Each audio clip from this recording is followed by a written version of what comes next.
É muito mais que lançamento. É muito mais que marketing. É muito mais que jurídico. É muito mais que vendas. E é muito mais que urbanismo.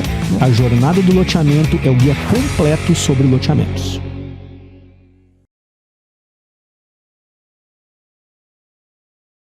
Bem-vindos à Jornada do Loteamento, o seu podcast do mercado de loteamento. Seu, meu, vosso, nosso, não é, Raquel?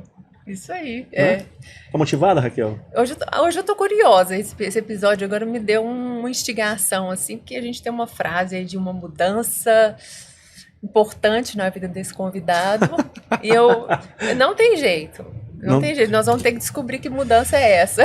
Vamos ver se vai ter revelações aqui. Pessoal, a gente está recebendo o Gabriel, da Ware. Como é que como é que pronuncia? São duas, né? Tem uma no Brasil e uma em Minas. Como é que é? No Brasil é o Ware. E em Minas é o Ware. Mas a gente tem uma relação já antiga, de amizade, de parceria com o Gabriel.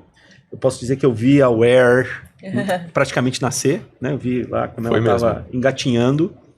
E eu lembro que há uns 3 anos atrás, 2, 3 anos atrás, 4 anos já? 4 Você tá brincando? Atrás. Em Goiás? É mesmo, cara? 4 anos? Putz, o tempo passa rápido demais. E aí eu conheci o trabalho da Ware e eu falei assim, Gabriel, esse trabalho de vocês é tão legal que ele precisa ser explicado. Acho que o mercado não está maduro o suficiente para que ele possa compreender a importância do que vocês estão fazendo, né? E aí foi quando a gente fez o podcast, primeiro podcast com você. Depois desse tempo todo a gente está te recebendo de novo. Valeu por você ter vindo. Muito obrigado pelo convite agora com a Raquel. A primeira vez fomos nós verdade. dois.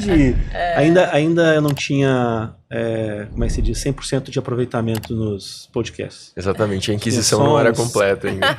40%, 50%. Legal, gente, é um prazer estar com vocês aqui. Acho que todos nós em um novo momento, então muito bom mesmo estar de volta. Legal. Obrigada mesmo por você ter vindo, Gabriel. E, Gabriel, o que mudou de lá? Vamos já entrar no mérito da questão. O Gabriel já até muda de feição, você viu? Deixa ele pensar um pouquinho. Deixa ele pensar um pouquinho, Dani, enquanto ele pensa. Então eu faço a pergunta e eu já sei o que você vai falar. Então a pergunta e você vai pensando enquanto a Raquel fala. O que mudou de 3, 4 anos pra cá? Beleza? Maravilha. Vai pensando. Fale da Lex Seguros. Exatamente. Pensou em seguros, Lex Seguros. Exatamente. Você é o marqueteiro, né? Você faz a sua frase, mas sem nenhuma brincadeira. Aqui só para agradecer o apoio da Lex Seguros. É a patrocinadora Legend da 7ª temporada do Jornada do Loteamento. Então esse apoio ele é fundamental para a gente estar continuando e trazendo pessoas cada vez mais de referência.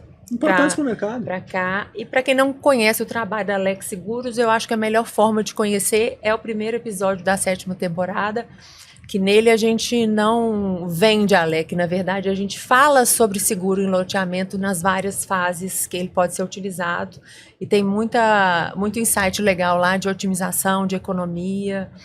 Então, depois de assistir o Gabriel aqui, vamos lá no primeiro episódio. E uma vez importante, pela primeira vez a gente fez as cotas de patrocínio com o objetivo de ajudar a gente, porque, gente, não é barato, né, fazer isso. E a gente tem recebido pedidos para que sejam feitos patrocínios para essa temporada, mas infelizmente já acabaram. Então, para aqueles que querem patrocinar a 8ª temporada, entre em contato com a gente que a gente organiza isso.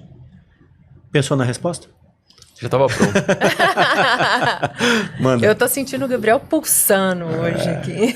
Não, eu acho que o principal ponto de mudança, ele vem do próprio mercado. Né? O mercado ele tem evoluído constantemente. Os temas sobre qualificação de projetos, de urbanismo, de negócios como um todo estão ficando cada vez mais proeminentes e a gente acompanha. Internamente, Dani e Raquel, o principal ponto é essa atenção que a gente tem ao próprio mercado. Há 2 anos atrás, exatamente aqui, você me perguntou o que era branding. Essa era a pergunta. Nós estávamos na posição trocada.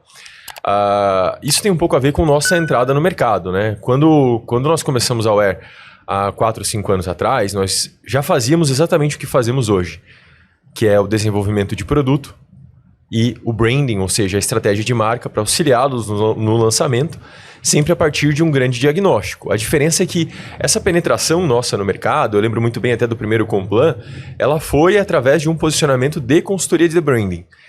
Mas a gente entendeu como comunicar melhor a empresa para o mercado e também aprendemos a como ficar mais atentos ao mercado. Então nós melhoramos o nosso diagnóstico de produto, que hoje é muito completo, em termos de diagnóstico qualitativo e base de dados sobre comportamento de consumo e sonho do brasileiro sobre o morar. Acho que nós temos aí o mais completo do Brasil, a gente é muito atento nisso. A questão de desenvolvimento de produto a gente melhorou muito. Eu sou arquiteto de formação, não faço projeto já há muitos anos. Tenho um histórico familiar que eu me orgulho muito. Meu pai tem empresa de urbanismo, de engenharia. Isso me deu uma noção muito grande sobre custo de obra, sobre planilha, mas também o como que a gente consegue ganhar eficiência, às vezes trocando soluções. E a questão do branding, que é a minha paixão de vida. E aí a montagem de equipe, o melhoramento de processos fez com que a gente passasse, Raquel, de apenas uma consultoria de branding para uma consultoria de inteligência de produtos imobiliários, que é o que nós fazemos hoje, né? Um grande diagnóstico de produto, de comportamento, de ambições de negócio. Eu preciso entender o que o loteador quer, o que o desenvolvedor quer. Isso é fundamental. Às vezes é legado, às vezes é uma expansão de mercado, às vezes é um novo segmento. Isso é uma premissa muito importante de qualquer negócio. Eu tenho o meu eixo central, que é o meu eixo de conceito e estratégia de produtos imobiliários, onde a gente, enxergando as oportunidades que o mercado nos dá, a gente consegue definir qual é o conceito que o produto tem que ter, qual é a estratégia de desenvolvimento que vai nortear arquitetos, time de comunicação e marketing e o time de gestão comercial. E, por fim, a questão do próprio branding, que é construir uma história, uma estratégia de marca, uma identidade visual que traduz as qualidades de um projeto pro lançamento. Essencialmente, nós estamos conseguindo construir algo que era meu objetivo desde o começo. Uma empresa que fosse essencial para lançamentos de sucesso e que para o público final, que é aquele que a gente vende, faça com que as pessoas percebam o seu valor dentro dos lugares. Então, acho que esse é um grande propósito que a gente tem. Essa foi a evolução aí, Deni, dos últimos 4 anos. Cara, na verdade, assim, eu quero te perguntar na prática o que é a inteligência de produto. Assim, que é importante que isso fique claro para todo mundo. Mas antes disso, cara, eu queria de novo bater nessa tecla do branding. Você ainda percebe, a palavra é um pouco ainda de resistência, um pouco de dificuldade de compreensão do mercado sobre a importância do branding? Ou não? Teve um pouco mais de consciência a respeito da importância disso? Uma ótima pergunta. Eu acho que tem uma consciência maior, sim. Talvez seja até um fruto daquilo que a gente tem implantado. É possível, né? Todo esse esforço que nós temos feito aqui, vocês especialmente, de levar isso. Mas é o seguinte, eu vejo que existe uma clareza maior a partir do momento em que o desenvolvedor ele começa a entender papéis. Então, ele entende que o papel da agência é um papel tático, operacional, de colocar tudo isso em campo para fazer o lançamento ser um sucesso. E ele começa a entender que ele precisa ter uma empresa que pensa na estratégia disso, que seja capaz de traduzir as qualidades de um projeto em uma estratégia de marca. E essa estratégia de marca ela tem uma composição muito forte com a estratégia comercial e com o projeto também. Então, eu vejo que o mercado em si tem compreendido mais e entendido que são papéis diferentes. Então, acho que a coisa realmente tem melhorado. Tem evoluído. Tá. E, na prática, inteligência de produto. O que é inteligência de produto? Ela é uma descrição, obviamente, mas como tudo é comunicação, né? Existe uma leitura de que Deus criou um mundo com palavras, números e informação. Sem informação você não poderia fazer nada, né? Mas ela reflete essa capacidade que a gente tem de fazer um diagnóstico muito profundo sobre as características culturais, comportamentais de cada mercado.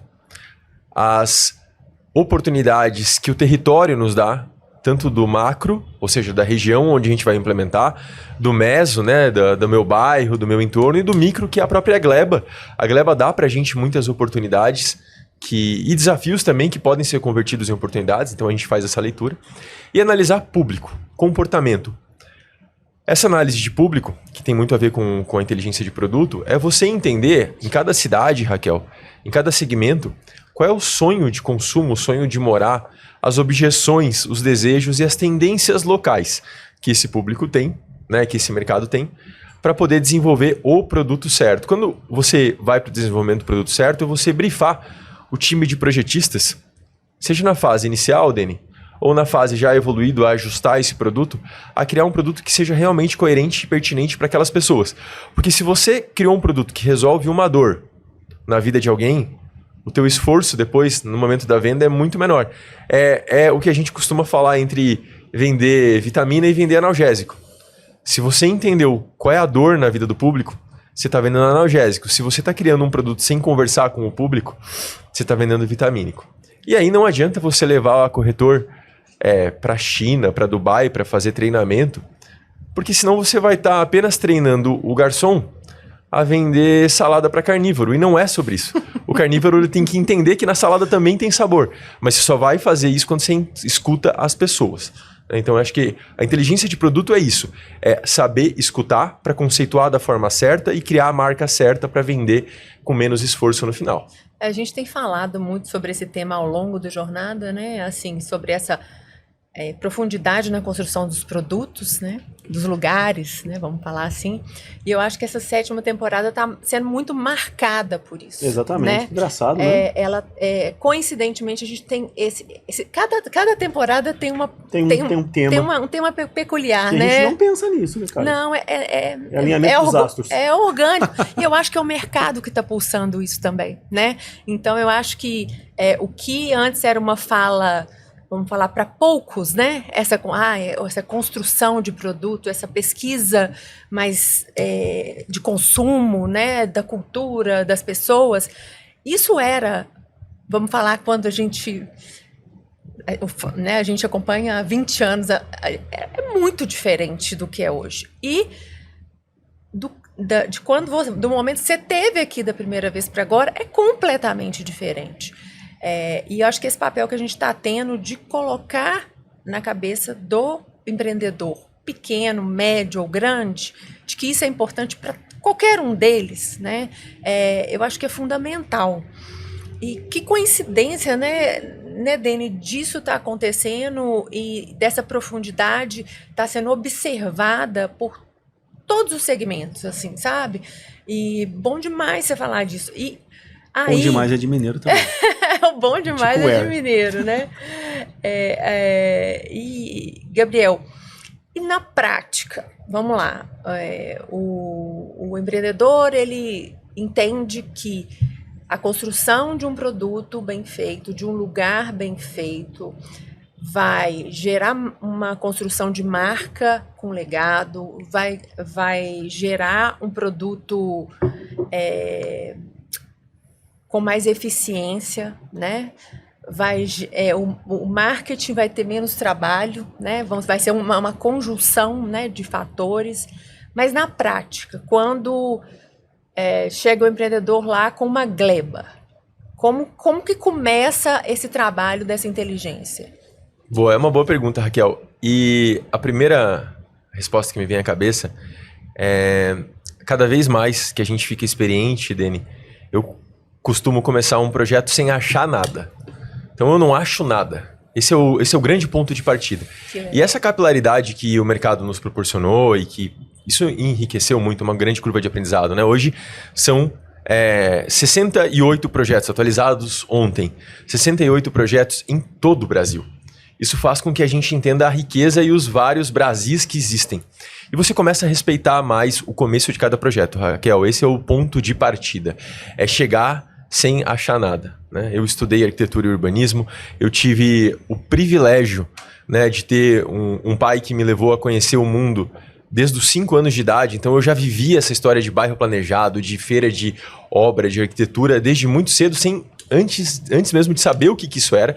Só foi ganhar sentido para mim hoje, mas é entender que a cada novo projeto eu não tenho que achar nada, eu não tenho que carregar aquilo que eu vivi em Hamburgo, que eu vi em Copenhague. Eu não tenho que levar nada disso para Sertãozinho no interior de São Paulo, para Rio Verde ou para Santa Helena em Goiás, sabe? É ler território, e o ponto de partida é entender como que aquelas pessoas vivem, se comportam e as noções de sucesso daquele território para a gente poder criar projetos e orientar projetos que respeitem clima, cultura, aspecto social, e aí transformar tudo isso em desenho. E eu fico muito orgulhoso em poder levar para os meus colegas arquitetos um programa de necessidades e diretrizes que façam com que todos eles tenham menos trabalho de refação. Porque inteligência de produto é isso, é você encurtar tempo das equipes envolvidas. É você expressar a vontade do loteador, Dani, porque muitas vezes o que o loteador mais me agradece ou nos agradece é vocês conseguiram expressar o que eu queria. Vocês conseguiram entender o maringaense de uma forma que a gente nunca conseguiu expressar. Eu acho que esse é o grande papel que a gente tem de tradução nessa inteligência, né? É conseguir sintetizar dados, informações e ambições em diretrizes muito claras que encurtam o processo de desenvolvimento. E é um diagnóstico mesmo para essa equipe que vem para frente trabalhar e para aí ou você acompanha o processo todo? A gente acompanha o processo inteiro. Eu vivi até junto com o Dene agora um negócio muito bacana na Grande Fortaleza, onde a gente pegou um projeto que já estava mais avançado, Raquel, né? quase pronto, e no mapeamento comportamental a gente entendeu que eles sentiam falta de um lugar para fazer festa de São João, e a gente especificou um gramado de festa junina. Que legal. Mais simples que isso, impossível. Mais barato de executar, impossível. O mercado ele se baseia muito ainda na questão do tijolo. Ele acha que ele tem que construir soluções para as pessoas serem felizes. Às vezes é sobre dar espaço para as pessoas serem felizes, né? Então, essa sensibilidade ela vai além. Era um projeto que a gente já estava quase lançando. E esse ajuste ele continua. Ele continua também, Raquel, quando eu tenho mais fases previstas. Né? Eu estou vivendo isso agora no Mato Grosso do Sul. Fase 1, fase 2, fase 3, é a gente entender não apenas o momento das fases, mas como que essas fases têm que ser e quais delas se encaixam de maneira subsequente. Tá? Então, essa inteligência ela vai aí na composição e no faseamento da definição de mix de produto. Cara, assim, você está falando isso e eu estou refletindo, me corrija se eu estiver errado, mas assim, na minha visão, o ponto básico é o comportamento de consumo. A análise do comportamento de consumo. É você entender naquela região exatamente quais são as dores, quais são os desejos daquelas pessoas, saber absorver isso de forma muito sem filtros e sem paradigmas, que foi o que você falou. Eu não vou pegar as referências que eu tenho da Europa, Dinamarca, o que quer que seja, e vou fazer um preconceito em relação àquilo. Eu vou utilizar eles, mas no momento certo. Isso. Então você absorve isso, através dessa absorção você fala assim, o que eu posso trazer desses comportamentos, desses desejos, dessas dores, e transformar isso dentro do produto que está sendo criado. Como é que é feita essa análise comportamental? Maravilha. Desde o começo, nós sempre tivemos a questão dos processos estruturados. Mas a gente levou um tempo até chegar num modelo que, vamos falar, ideal não existe, mas que hoje funciona muito bem. Em 2 critérios. O primeiro deles são os 4 eixos que a gente sempre analisa em um grande diagnóstico, né? Ambição de produto ou projeto, entender da onde que o projeto veio, para onde ele quer ir, isso tem muito a ver com... Do loteador. Do loteador. É a ambição que ele tem, né? Do loteador. Então, ambição de produto. Da onde vem... Então, um exemplo específico. É o feeling do loteador, o que é? O desejo mesmo. O desejo dele. O desejo dele. O que ele quer construir. Porque, Raquel... Porque isso pode mudar também, né? O loteador, ele sempre vai me contratar e aí eu também sempre vou aceitar projetos que têm um propósito maior envolvido. Esse é um ponto de partida. Porque tem projetos que já nascem muito acertados que talvez nós não sejamos nem necessários. Essa é a realidade. E a gente tem que ter humildade de entender isso. Né? Mas o loteador, quando ele me contrata porque ele tem um propósito de fazer algo diferente que ele não fez até então. E aí essa análise de produto, ela sempre para mapear essa ambição dele. Às vezes é legado, quando eu atendo um family office que não é do mercado imobiliário, que sabe fazer de tudo, mas não sabe construir. Às vezes é legado, às vezes é uma mudança de segmento, às vezes é uma mudança de região, de praça. Às vezes é construir algo novo que até então não tinha sido feito. Então, mapear essa ambição, da onde que o negócio vem, para onde ele vai, é fundamental. Às vezes você tem o terrenista presente nessa tomada de decisão, porque essa terra representa muito para ele, e vai muito além da questão da permuta física financeira, tem significado no negócio imobiliário. E o terrenista é um sócio que tem que estar ali na reunião de planejamento, de ponto de partida. Tá? Então a gente mapeia da onde que o negócio nasceu, para onde ele quer ir. O segundo ponto E aí a questão da organização, né? São os 4 eixos que a gente analisa. O segundo ponto é analisar território. Como eu falei para vocês, né? Tanto a cidade como ela se comporta, qual é o momento que ela está vivendo. Tem cidades onde tem investimentos públicos ou privados que estão mudando a dinâmica do território e isso reflete no imobiliário. É fundamental você entender. Depois você entender público. E aí é muito legal, porque você tem algumas cidades no Brasil onde tem a questão do fluxo migratório. Você tem que entender se o novo cidadão ele é igual ao cidadão local. Porque às vezes as ambições são diferentes, ou às vezes ele internaliza esse comportamento. Né? Pega Joinville, pega Floripa. Rio Verde. A gente viveu isso. Eu acho que a gente deve ter... Eu costumo falar que se fechar os olhos hoje para sonhar com algum território, Joinville e Belo Horizonte são as cidades que eu mais trabalhei e que eu mais me debrucei. E eu vejo que a cada novo projeto eu não sei tudo. E olha que em uma delas eu nasci, hein? E isso é muito legal. É muito legal. E eu não sei tudo mesmo, né? É muito bacana. Mas assim, você pega Joinville e Florianópolis, tá? Muito próximas uma da outra, ali deve dar 200 quilômetros talvez. Eu tô fazendo um produto em Floripa agora que eu queria muito entender se o cidadão que foi morar em Floripa recentemente, ele já incorporou os traços do manezinho. E não. Não? Não, é diferente. O gaúcho tem um comportamento diferente quando vai morar em Florianópolis, do paulista que vai morar em Florianópolis, do manezinho. Eles todos convivem bem, mas eles têm comportamentos diferentes de orgulho com a própria ilha e relação com a própria ilha. É diferente do público de Joinville, que quando eu vou trabalhar junto com o mercado para entender o que marca o joinvilense, e quem me responde isso é sempre o corretor, eu já vou falar sobre isso. Todos eles respondem o joinvilense como uma coisa só, mas espera aí, em uma cidade onde mais de 50% da população ela veio de fora, quem é o joinvilense afinal? E eles objetivamente respondem que quando o cidadão de fora vai morar lá, ele incorpora os traços locais. Aí você começa a entender que cada cidade tem uma dinâmica diferente de comportamento, né? E aí não tem certo ou errado. E aí vem um ponto que é muito legal também, que eu me orgulho de falar. Eu aprendi nessa jornada a respeitar o corretor, não apenas como um papel de vendedor, mas como um papel de interlocutor. Porque quando eu vou para o vendedor e faço as perguntas certas e ele se pega respondendo coisas que ele nem imaginava que responderia, você está dando voz para o corretor como nunca deu. Por quê? Quando eu vou marcar uma reunião, né, estou vivendo isso em Campo Grande agora. Eu preciso entender quem vão ser meus parceiros de lançamento e como ajustar o produto. Normalmente ele acha que eu vou perguntar o que vende e o que não vende na cidade. Não é sobre isso. É eu pegar o corretor e perguntar assim: João, como que o Campo Grandense vive dia de semana? Como é que ele vive final de semana? Como é que ele socializa? Como é que ele se diverte? Porque nesse mapeamento de jornada, você começa a entender o que colocar na vida dele em um produto imobiliário que vai resolver uma dor. Uma dor de lazer, uma dor do morar, uma dor da rotina. E aí você vê que o corretor ele começa a se empolgar, porque ele está sendo indagado sobre coisas que ele nunca foi indagado. E ele conhece o lifestyle, o estilo de vida do público como ninguém.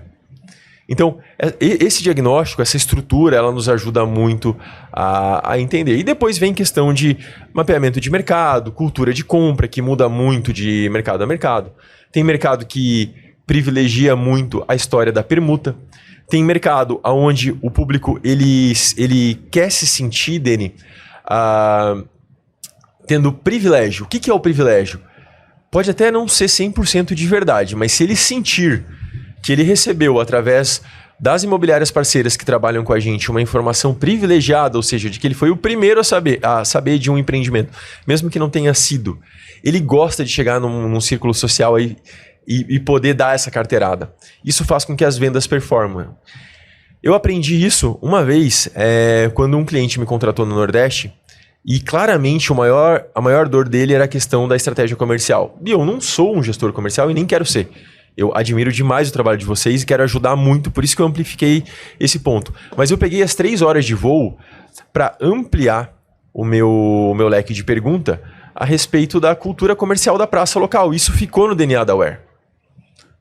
Porque quando eu entendo cultura comercial, eu consigo entender como projetar melhor, mas também como vender melhor. Então é essa profundidade, Raquel. Eu sei que a minha resposta foi longa, mas nada aqui é simples de fato. Não. É essa profundidade que faz a gente querer ser essencial para o desenvolvedor e para os nossos parceiros como vocês. Legal. Eu fico pensando assim, realmente cada região tem uma característica e tem um comportamento e não existe Ctrl+C, Ctrl+V, né, cara? Não tem. Não existe. Eu fico me perguntando o seguinte, assim, vocês fazem o diagnóstico, obviamente vocês trazem essas informações para o loteador daquilo que vocês levantaram de mercado e há um direcionamento em relação a produto. E a gente já viveu alguns projetos juntos, nos quais você teve direcionamentos diferentes ou alterando algumas das propostas que tinham sido construídas pelo loteador.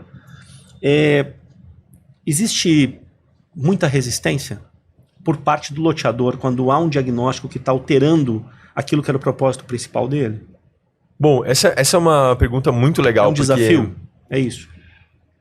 No diagnóstico, não. Esses dias eu fui... Eu fui claro? Foi claríssimo. Tá. Esses dias eu fui perguntado se eu não poderia mudar uma informação do diagnóstico. E aí eu respondi, obviamente que não. O diagnóstico eu não mudo, eu posso mudar o conceito proposto. Aí é uma opção nossa como gestores, mas o diagnóstico eu não tenho como pegar. A menos que eu seja esses institutos de pesquisa aí que fazem pesquisa política. A gente nem vai falar o nome, né? Mas que fazem pesquisas políticas muito enviesadas. Ele fez 100% das pesquisas com o perfil das pessoas para direcionar a resposta, mas tá verdadeiro. Mas a gente não pode chegar no momento de análise do diagnóstico e falar, não gostei do resultado, vamos mudar ele. Mas a gente pode mudar o conceito, e aí sim. Porque isso tem muito a ver com o perfil pessoal. Olha que interessante. Teve um projeto há bem pouco tempo atrás, que foi aqui no estado de São Paulo, que foi o produto de mais alto padrão que eu já trabalhei. E é um mundo novo para mim. Tem uma piadinha... Quem tá nos escutando vai saber o que eu tô falando, assim. Eu recebi esses tempos, assim, a vida do rico é diferente do muito rico, que é diferente do muito, muito rico. E eu aprendi isso na prática desse diagnóstico. Quando você foi pro muito, muito rico. Pra estratosfera. E aí você começa a perceber que os drivers de compra, ou seja, aqueles gatilhos que fazem efetivar um negócio, eles já são muito etéreos. As noções de sucesso, elas já são muito etéreas. Sabe a pirâmide de Maslow, que define as prioridades do ser humano? Quando você chegar lá em cima, no topo do topo da cadeia, é quase como se fosse um paradoxo que tudo fica simples demais. Então as prioridades são muito simples. É uma otimização do tempo e até o tempo tem que ser prático. Né? É um público que realmente já está buscando... Ele não busca mais símbolo de sucesso. É algo que... O símbolo de sucesso para ele é não precisar provar nada para ninguém. Mas por que isso é interessante? Interessante. Porque foi obviamente desafiador. Essa história da figurinha, A Vida do Rico é muito diferente. Porque a gente até ousa ir jantar em restaurante caro, ficar em hotel caro, viajar para lugar caro e tal. Mas não tem nada a ver com como que as pessoas que vivem ali de verdade fazem. Né? E eu não sou esse público, obviamente. Vivo bem e tal, mas não é. A gente aquele negócio, sabe né? disso. Você só tem dinheiro, né? Mas Exatamente. rico você não é. Não é. Rico é um conceito um pouco mais amplo, né? É de riqueza que pode ser riqueza... Vamos falar assim, o luxo para uma pessoa pode ser ter um computador desse aqui. Esse aqui é um luxo, né? E para o outro, não. Ele quer morar na Fazenda Boa Vista.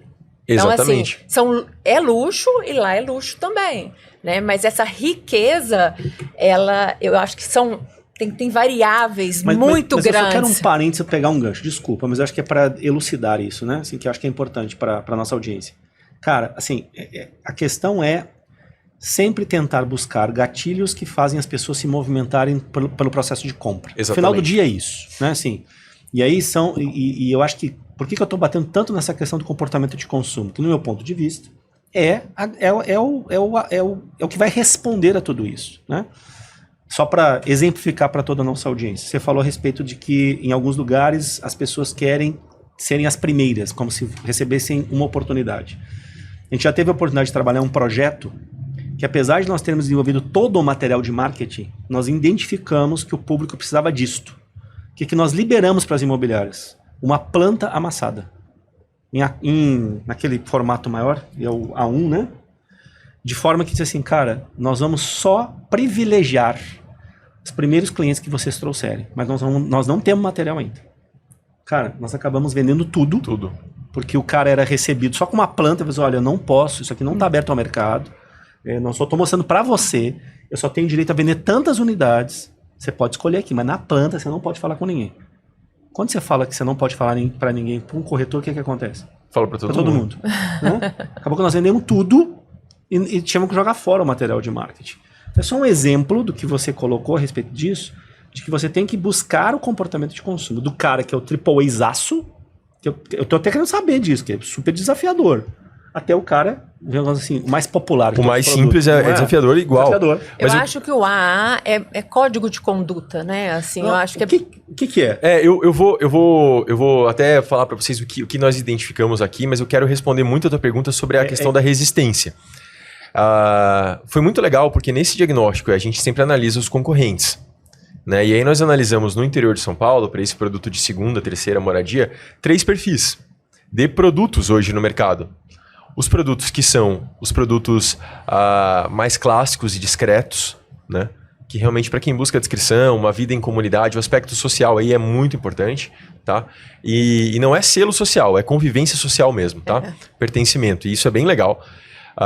E você tem um tipo de produto que busca validação social, aí é diferente, é o selo social, é o status, eu preciso estar lá, tá? Eu quero pertencer, Pertencer né? àquele grupo, e tem desenvolvedores que sabem trabalhar muito bem com isso e não tem nada de errado, tá? É um segmento de mercado e tá tudo certo. E você tem a classe dos produtos inovadores, né? Que tem colocado hoje equipamentos de lazer inovadores, assim, se dá para falar dessa forma, muito focado em esporte, em lifestyle e tal. Então, mais ou menos são essas 3 classes. Que legal, cara. E aí a gente conseguiu decifrar isso muito bem. Mas aí vem um ponto que foi muito legal. O terrenista nesse projeto, ele é um terrenista que tinha uma missão muito clara. Quando eu comecei esse projeto, foi um dos poucos projetos que eu até toquei pessoalmente, porque ele era muito desafiador. Eu mesmo toquei. Sabe aquela história de que deixa que esse eu faço. E eu quis fazer. Fazia tempo que eu não tocava um projeto 100% sozinho.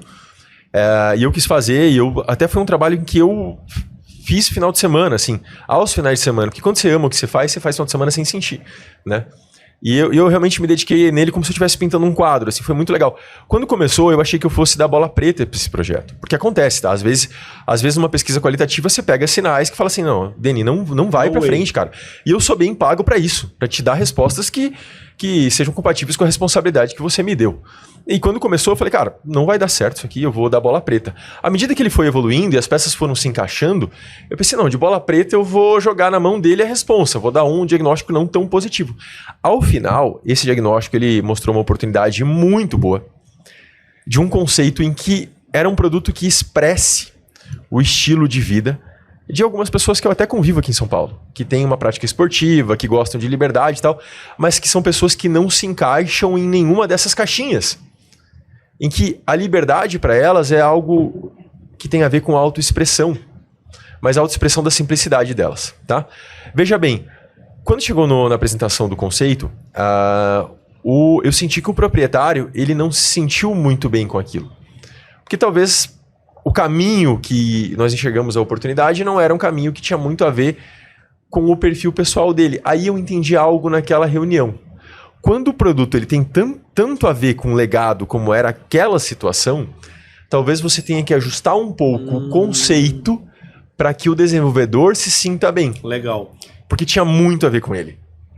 Entendeu?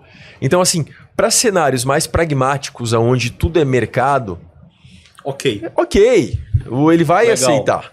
Né? Porque eu não imponho um conceito, eu trabalho sobre um diagnóstico que me dá um caminho de oportunidade. Mas ali eu senti que ele não estava se sentindo muito bem com aquilo.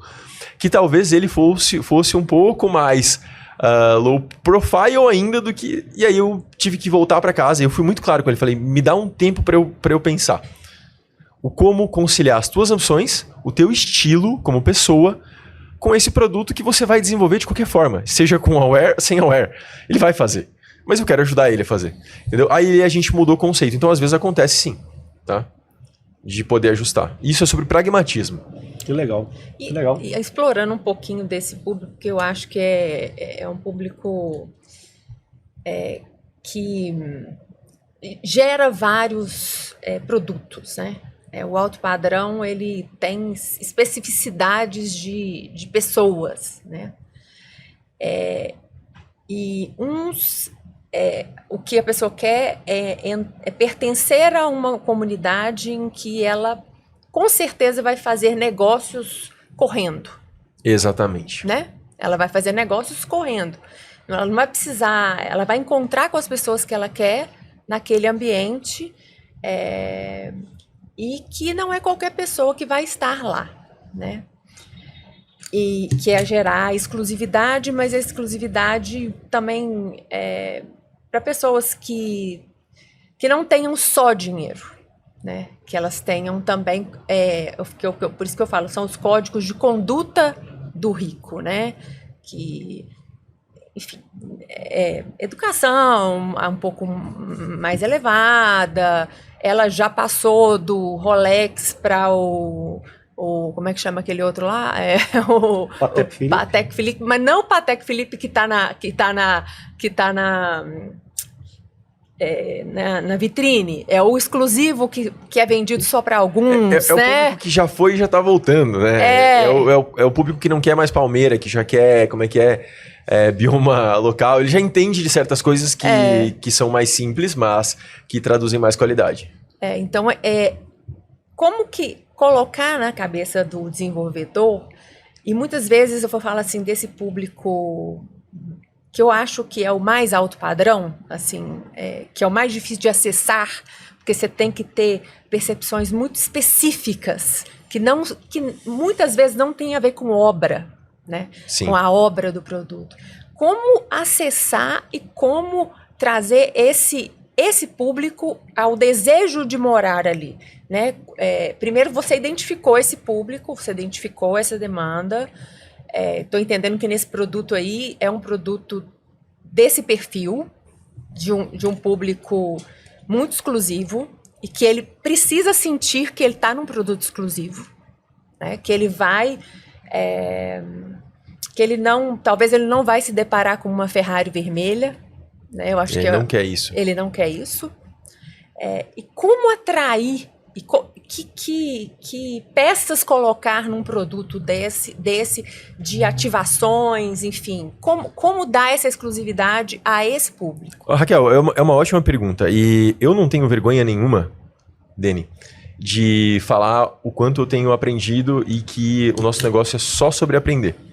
Então, assim, a gente até tá puxando esse papo um pouco pro alto padrão, mas eu aprendi muito no baixo padrão. A história do baixo padrão, se é que dá pra dizer isso, né? Mas a história do gramado de festa junina mostra como é tão sutil, Raquel, os detalhes que fazem a diferença na vida do público, né? Eu vivi em São Gonçalo do Amarante na Grande Natal, eu quero ir lá embaixo para depois ir, né? Ir lá embaixo no sentido de segmento, tá, gente? Porque isso aí não tem nada a ver com baixo em cima, tem a ver com qualidade de vida. E em São Gonçalo do Amarante, um dos pré-requisitos era a questão da ventilação, da insolação, da orientação solar, coisas que no sul deveriam se preocupar e não se preocupam. Então, assim, o nível de conhecimento, ele é muito local e regional. Quando você generaliza soluções urbanísticas e arquitetônicas, é onde você se perde. E aonde a gente está correndo o risco, eu vou ser bem chato nisso a partir de agora, vocês vão ver, da gente falar assim, estamos projetando cidade para as pessoas. Que pessoas? Quais pessoas? As pessoas do Yangel? Gente, o Yangel tem um livro de receitas maravilhoso que nós temos que respeitar. Abra aquilo e... engole. Viva aquilo. Mas assim, para quais pessoas? Entendeu? Para as pessoas da Caucaia ou para as pessoas da Palhoça? É uma grande diferença que é sobre respeito do país onde a gente vive. Por que eu estou falando isso? Porque quando a gente vai para essa noção de sucesso que você está falando agora do alto padrão, tem um negócio eu tô explorando isso porque eu tô curiosa pelo projeto que você fez, né? A vida é feita de referências, você tem que estar sempre atento, né? Teve uma mudança de posicionamento da Mercedes-Benz há uns 4, 5 ou 6 anos atrás. Uma mudança almejada de posicionamento, onde teve um evento, onde, não sei se era CEO, diretor e tal, apresentou essa estratégia de marca e ele falava assim, a partir de agora nós vamos ir diretamente para o luxo. Né? E aí ele deu como exemplos Tesla e Ferrari. Isso gerou toda uma polêmica para quem discute e entende de estratégia de marca, porque Tesla e Ferrari não são marcas de luxo, são marcas de prestígio. E prestígio é diferente de luxo. O luxo, ele é algo etéreo que vai para um público que é entusiasta sobre certos assuntos. O cara que entende de relógio, ele não compra o relógio para se exibir. Ele entende porque por trás daquilo tem pessoas vivendo lá nas montanhas da Suíça, fazendo aquilo há 300 anos, e ele entende sobre aquilo. O luxo é isso, é profundidade. É entender o que faz sentido na sua vida. E você vai comprar isso. O prestígio não. O prestígio tem a ver com simbolismo. E no Brasil, para variar, como tudo é muito propaganda, a gente está vivendo essa confusão, né? Achar que luxo é colocar marca no mercado imobiliário, não tem nada a ver. Às vezes uma marca de luxo, ela é muito boa no que faz, fazendo bolsas e roupas. Mas quando ela vai para dentro de um projeto imobiliário, isso deixa de ser luxo e se torna prestígio. Você entende que a mesma marca, que para um segmento, para que ela se propõe, ela é luxo, mas quando ela é combinada com uma outra proposta, ela é prestígio. E não tem nada a ver. Muitas vezes você falar de uma marca que está aqui no Iguatemi, a gente está do lado do Iguatemi, dentro do mercado imobiliário e achar que isso é luxo. Não, isso aí é exibicionismo. Aí é outra história. E tem esse público. Tem esse público. E tem esse produto. Mas é importante você entender da clareza, porque quando você entende da estratégia das coisas, fica mais fácil você entender para quem você está projetando e como atingir algo. Por quê?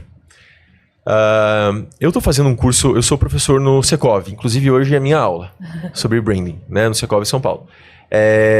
Eu tive numa aula esses dias do Secov, que não fui eu que dei, obviamente, mas que teve uma exposição de caso muito legal, onde um empreendedor falou assim: gente, a gente projetou tal empreendimento, que é um empreendimento muito conhecido no Brasil até, achando que a gente ia atender esse perfil de família.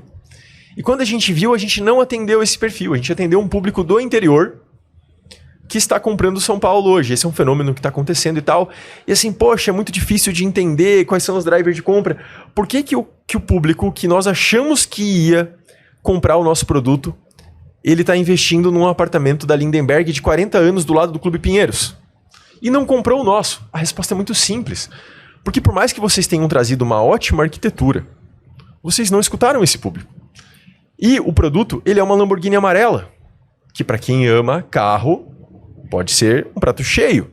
Não tem nada de errado no Lamborghini amarela.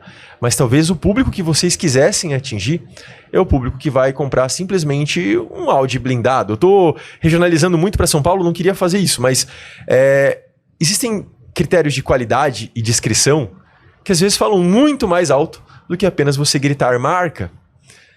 Mas eu acho que essa explicação sua eu quis colocar nela porque eu acho que ela simboliza muito essa profundidade, né? Essa diferenciação do alto padrão. Ela simboliza essa pesquisa da pessoa. Da pessoa, de você entender noções de sucesso. E eu fico pensando aqui, você tem esses comportamentos, obviamente, no alto padrão e no baixo padrão. Em qualquer padrão você tem esses comportamentos. Exatamente do que é valor efetivo para aquele público. De novo, tem que escutar as pessoas. Tem que traduzir os desejos dessas pessoas. Noções de sucesso. É isso. O empreendedor, ele tem, às vezes, padrões de produto muito encaixotados, né? Como se o meu alto padrão é isso, o meu médio padrão é isso, e o meu baixo padrão é isso. E não é, ali dentro tem muita coisa. Tem muita coisa. Tem muita coisa, né? Sensacional essa questão que vocês tiveram a sacada, ou não sei quem que teve aí, do lugar para festa junina. Né, que é um valor, né? É aquela experiência que a pessoa quer ter onde ela mora. Raquel, né? Isso é projetar para as pessoas. Exatamente. Mas também tem que comunicar isso, né? O produto tem que comunicar isso. Né?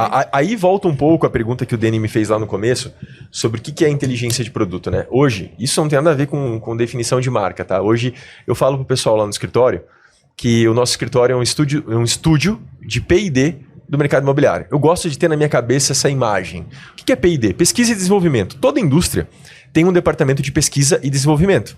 A automobilística, a imobiliária, a de roupa, todo mundo tem isso. O mercado imobiliário não tem, faz um pouco com o que pode e tá tudo certo. A gente até mudou de escritório agora e eu quero que esse lugar seja um centro das pessoas que venham para São Paulo e vão lá para discutir produto. Porque eu quero lá que a gente possa poder expandir a nossa criatividade, mas que a gente possa se aprofundar nas questões estratégicas. E aí vem um ponto. O que é inteligência de produto no mercado imobiliário? né? É você começar a tratar o desenvolvimento de produto da forma como as outras indústrias, eu falei isso há 2 anos atrás aqui, tratam o desenvolvimento dos seus produtos. Qual que é a diferença do nosso para das outras indústrias? Se eu crio um carro hoje, Raquel, para atingir expectativas do público no mercado, o carro fica no mercado 10 anos, depois ninguém mais viu ele. 10 anos muitas vezes é o prazo que a gente tem para desenvolver um produto, para colocar ele na praça. E o tempo que ele vai ficar na história, a gente mal sabe. Né? Não dá para saber quantos anos um desenvolvimento imobiliário vai ficar aí exposto nas cidades. Transcende a lógica humana o que a gente faz nesse mercado. Isso é muito curioso, muito louco, para falar a verdade. Tá? Mas assim, às vezes o tempo que dura na prateleira um produto de uma outra indústria é o tempo de desenvolvimento de projeto, de aprovação e de lançamento de um produto no nosso mercado. Se a gente fizer algo baseado nas tendências da pandemia, é engraçado como elas parecem velhas já. Certo? Então, assim, a responsabilidade de você entender pessoas é muito importante. Aí vem uma coisa sobre tendências, né? O pessoal me pergunta assim, Gabriel, quais são as tendências do mercado imobiliário hoje? Tendências para quem? Gabriel, mas antes de responder das tendências, eu até queria te perguntar sobre as tendências. Vamos lá, você falou assim, realmente a gente demora muito para desenvolvimento de um projeto. Vamos pegar loteamento, né? Nós temos aí um tempo mínimo de 2, claro que guardado algumas regiões específicas do Brasil, em que o processo de aprovação é muito mais legais, rápido. Né? Você tem lá 2, 3 anos, no mínimo, a N, né? 10, 13, 15 anos, umas atrocidades dessas. Mas aí você está desenvolvendo tipologias. Eu estou desenvolvendo um lote de 240 metros, 160, 360, 300 metros. Com áreas comuns ou não, áreas verdes, etc. E aí a gente tem todo esse tempo até que chegue próximo do processo de lançamento. Ali é possível fazer o ajuste, ainda. Ainda é? Não é verdade? Sim. Porque você tem o hardware, vamos colocar, você desenvolveu o hardware. Como é que você vai embalar esse produto? Vem exatamente dessa análise de comportamento de consumo para você poder direcionar o produto para aquele momento do mercado. Aí você pegou um ponto muito importante do nosso trabalho. Eu tenho clientes que me procuram em diferentes fases do desenvolvimento, da esteira. Hoje eu tenho muita coisa no escritório que está em fase -1, que eu chamo que é a fase de permuta, porque eu tenho permutantes que querem saber o que vai ser feito para poder fechar o negócio. Então ele quer um conceito prévio. Né? Nós fizemos isso. Já fizemos isso. Ele quer um conceito prévio para poder saber se ele vai fechar ou não com o desenvolvedor. Depois eu tenho projetos que chegam para mim na fase 0. Gabriel, obviamente que o vocacional já está feito, eu não faço vocacional, né? A vocação da galera ela já tem que estar definida. E aí, com o vocacional feito, Gabriel, agora precisamos desenvolver o que fazer aqui, né? No sentido de como é que a gente vai dar as características do produto. E eu tenho produtos que chegam para a gente prontos. E aí são os trabalhos apenas de branding, né? Onde eu vou diagnosticar o que faz sentido, contar em termos de história. Porque você pode... O mercado ele tem que entender que é o seguinte, o nosso trabalho é sobre promessa e entrega. Promessa é o que você conta no branding.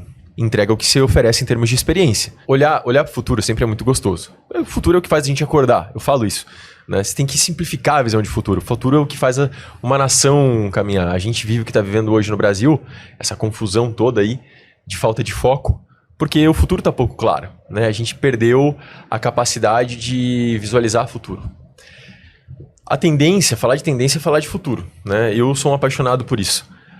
Durante muito tempo eu consumi relatórios de tendência e tal, que eles são muito legais, mas ao longo desses 4, 5 anos de UER, eu comecei a entender que as grandes tendências, muitas vezes, elas têm um impacto muito irrisório no mercado imobiliário local. Porque, assim como tem cidades que a gente trabalha que se orgulham muito de falar que nunca viveram crise, e existe, tá? E é muito legal fazer isso. Não, poxa, aqui não existiu crise, aqui, né, a crise de 2014 não existiu e tal. Tem cidades que nunca foram impactadas e não serão pelas grandes tendências globais, se é assim que a gente possa falar. Porque isso é uma maneira da gente ser até um pouco preguiçoso na criatividade. O que acontece? Não adianta a gente ir para o salão de Milão, ou seja lá para onde for, e falar assim, não, a tendência agora é tal coisa. Peraí, a tendência agora é tal coisa lá em Rio Verde? Será? Aí nós começamos a entender, e a forma que eu gosto de trabalhar, tá? É analisar sempre e ficar muito atento ao que o público final nos dá. Quais são as tendências locais? As tendências locais que incidem sobre a cultura local. Olha que interessante um ponto que a gente pegou agora. A nossa persona, ela, depois de muito tempo de evolução, ela chegou num formato que é muito legal. Eu não vou entregar o ouro aqui, não. Mas aí vem falar comigo que eu vou contar um pouquinho mais. Mas tem um ponto que a gente faz hoje que é sobre tendências locais. A gente pegou uma tendência de um público, para pegar algo bem fresco na minha cabeça, Joinville e Santa Catarina. Curitiba agora, que a gente está trabalhando. Curitiba. O fluxo da BR-101 em direção ao sul, ou seja, ao litoral catarinense, que é o litoral que é o hype aí que bomba tanto quando a gente vê a questão da notícia no mercado imobiliário, a rodovia ela está chegando num limite de capacidade. Isso tem estressado as pessoas. Jogou um fluxo de investimentos para o litoral paranaense que não tinha há algumas décadas. A região de Matinhos, Caiobá, hoje tem recebido um rebote. Que legal. Eu vou no restaurante que todo mundo tá indo, mas tá muito cheio, então eu vou no restaurante do lado. Exatamente. É isso. Que estava ali, porque ao longo das últimas 2 décadas, né, para quem entende movimentos, assim, a rodovia, a BR-101 no sul, ela foi duplicada em 97 e 98. É bom a gente estudar isso, para entender o porquê que aqueles lugares existem, né?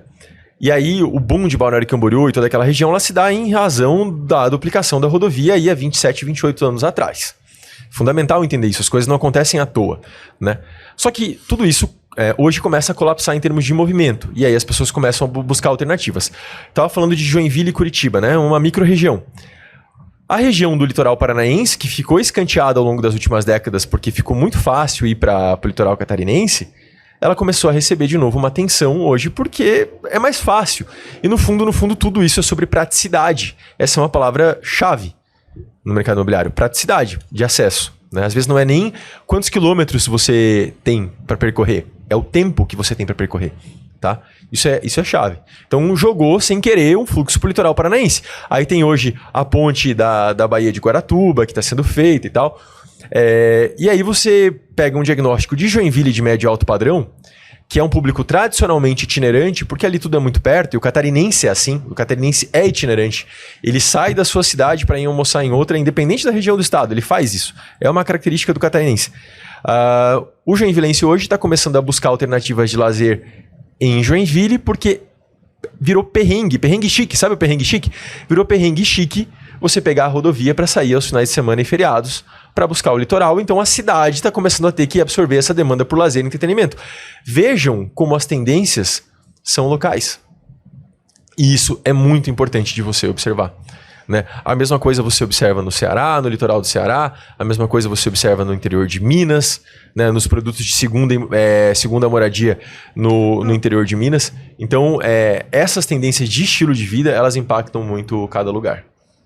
Eu acho que existe até, assim, não sei se é o caso, mas existe um certo movimento, como se fosse uma consciência coletiva, né, cara? De determinadas mudanças comportamentais que afetam o mercado imobiliário de uma forma considerável. Exatamente. É o que você está colocando, assim, está acontecendo isso, né? No final do dia, eu acho que de tudo que a gente já ouviu até em outros episódios que a gente já gravou, e eu acho que você está corroborando, e isso é muito verdadeiro e autêntico e gera muito valor para os produtos, você tem que entender o cara a cara, você tem que entender o lugar, você tem que entender o comportamento local, né? E isso muitas vezes é muito trabalhoso. Isso é profundidade. E o empreendedor, agora, ele tem que entender que isso é muito importante. Eu acho que é isso que a gente está falando, né, Gabriel? Isso é importante.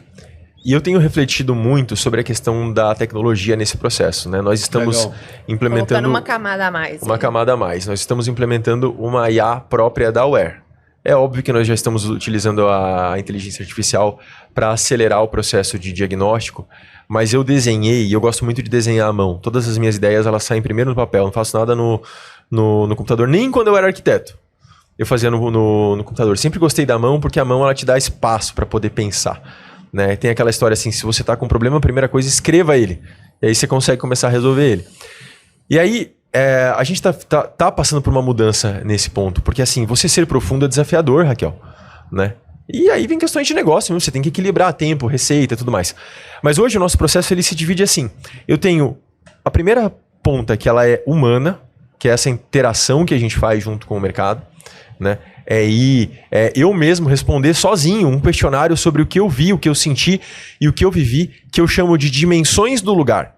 Para quem fez a imersão em campo, quem vai comigo tem que responder, e eu peço para fazer em áudio mesmo, porque fica muito mais espontâneo. Depois a IA organiza, olha que interessante. Responder as dimensões que a gente vê no lugar. Clima, a questão do amor próprio, porque tem cidade que não gosta de si, hein, Dani? Tem cidade que você vai trabalhar que o cara não fala bem da própria cidade. Eu estou anotando no meu computador que eu vou fazer a mesma coisa que vocês. E aí, a gente fez um questionário que a gente mesmo responde, né? E eu gravo tudo isso e jogo na IA. Então, assim, eu tenho o momento humano, depois eu tenho o momento de processamento dessas informações. Eu coloco tudo isso no moedor de carne. E aí, a gente volta para o que eu chamo de touch point humano. Por quê? A IA, ela é muito boa para dar velocidade e principalmente na quantidade de informações que a gente processa. Só que ela é muito boa também em negligenciar pontos que são sutis e importantes. Tá? E aí a gente precisa de um novo touchpoint humano, e é isso que ninguém vai nos substituir. Porque você chega ali para o time que está envolvido naquele projeto, fala assim, gente, agora depois dos dados processados, o que ficou faltando? Aí a gente pega o primeiro material que nós mesmos produzimos. Legal. E nós olhamos e falamos assim, esse ponto aqui a IA negligenciou, ela diminuiu o peso. Porque é na sutilidade que a coisa acontece. Né? Então, essa integração entre tecnologia e humano é o que vai fazer a gente ser cada vez mais assertivo. E ler pessoas é sobre se relacionar com pessoas. Porque todo o nosso trabalho tem uma devolutiva no final, que é o produto e a estratégia. Então, assim, essa profundidade hoje a gente tem conseguido mesclar, né? Mas eu queria só salientar que o ponto humano, ele não vai ser substituído. Talvez você crie outras formas de fazer, até o que a gente faz, lançamento, né? Eu digo a gente, você, né? Eu não faço lançamento, mas a gente tá junto, que sejam totalmente automatizados, mas vai perder sentido. E eu acredito que o futuro é sobre sensibilidade. Legal, muito legal. Estamos caminhando para o final, né? Gabriel, assim, vamos fazer uma extração de tudo que a gente discutiu aqui. O que você pode, vamos dizer assim, passando a régua, deixar de mensagem final? Eu acho que a mensagem final, ela é... Não acho nada. Peraí. Mensagem final. Vamos jogar a responsa na mão dos loteadores. Eu acho que tem que convencer o loteador a fazer isso. Aí, cara, não faz. Vamos lá. Não, eu ia fazer um comentário. Ser bem pragmático. Boa, Dani. A mensagem final, ela vai ser muito pragmática, que é a forma como eu gosto de trabalhar. O que a gente está fazendo, o nosso propósito é fazer as pessoas sentirem e perceberem o seu valor nos lugares. Isso é valor como ser humano, porque quando você cria lugares melhores, você impacta a forma como as pessoas se enxergam no mundo e, consequentemente, aquilo que elas passam para os outros. Para mim, isso é criar lugares para as pessoas. Mas eu vou ser bem pragmático da forma como eu gosto, que é o seguinte, a gente está falando sobre negócios. Negócios têm que ser eficientes e ganha-ganha para todo mundo, para quem compra e para quem vende e para quem desenvolve. Então, assim, a minha mensagem final ela é para os desenvolvedores imobiliários que eu gosto tanto de trabalhar. Percebam que o que vocês têm na mão é muito mais rentável e oportuno do que o que vocês acham que tem na mão. E quando vocês fazem um trabalho estruturado, eu vou puxar a sardinha para o nosso time mesmo, né? Junto com a Aware, com a Lotnet, com todos os players que são aí responsáveis por fazer grandes projetos, vocês começam a ampliar e multiplicar a capacidade e a oportunidade de ganho do negócio de vocês, impactando cada vez mais a vida das pessoas. Então, quando você vai para um jogo de soma não zero, de ganha-ganha amplificado, quando você investe mais na concepção de produto, na estratégia de comercialização, na percepção de quem que é o teu público, você vai convencer ele muito mais, você vai fazer com que as pessoas saiam falando de você de uma maneira muito mais positiva e vai fazer com que elas façam negócio com você futuramente novamente. Porque hoje o mercado imobiliário ele tem sim recorrência, não é mais uma compra só e isso tem muito a ver com pessoas. Então a minha mensagem final é invistam em concepção de produto que vocês vão ganhar mais dinheiro e no fim do dia é sobre isso também. E eu gosto muito e mergulho muito de falar desse assunto. Deixa eu assustar a nossa audiência. Eu vou pegar exatamente as suas palavras finais para dar um exemplo. Nós tivemos um caso há muitos anos atrás, e não é só de sucesso que a gente vive. Mas assim, a gente também vive coisas que não dão certo. Eles nos ensinam Isso mais nos que o ensina. sucesso. Nossa! E a gente pegou um lançamento para fazer numa cidade com muito dinheiro, muita pujança, né, financeira, social, econômica. A área era nota 7,5, não era excelente, mas também não era ruim. E o projeto era 6,5, vai. Mas por toda a questão econômica, era muito fácil de acreditar que o negócio ia ser bem sucedido, né? Foi feito o diagnóstico, e o diagnóstico identificou que o produto precisava melhorar, justamente pela nota dele, 6,5. Então a gente precisava fazer com que ele fosse melhor embalado, né? O hardware não era legal, então a gente precisava de algo que fosse legal. Só que o loteador, o empreendedor, ele era tão confiante de que economicamente a cidade estava boa que ia vender e não precisava executar nada. E nós, obviamente, alertamos ele a respeito disso. E não foi feito. Ele não aceitou absolutamente nada em relação à questão da melhoria do produto. Adivinha o que aconteceu? Um desastre, um sucesso total. Desastre total. Desastre total. Assim, foi uma ótima lição pra gente. Sabe aquela história de você entrar no jogo achando que você vai vencer porque seu time é muito bom? Cara, aí eu quero só reforçar o que você está colocando.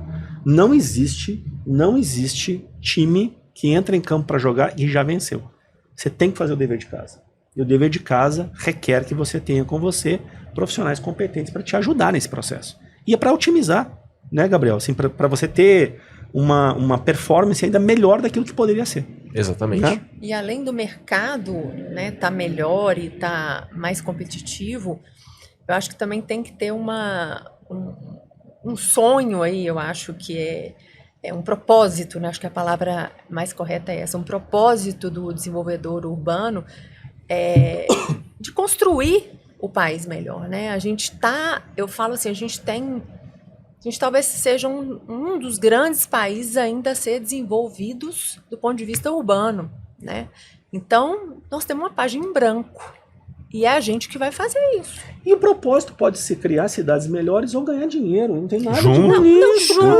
Junto, ninguém. Não, eu tô falando assim. Nós estamos falando assim, tudo que o Gabriel falou hoje aqui é gerar valor agregado ao produto. E, consequentemente, a gente vai voltar no pragmatismo, que é metro quadrado mais valorizado. É isso. Nós temos um grande potencial urbano e humano. O que a gente mais desperdiça, a gente desperdiça tudo nesse país, mas o que a gente mais desperdiça é capital humano.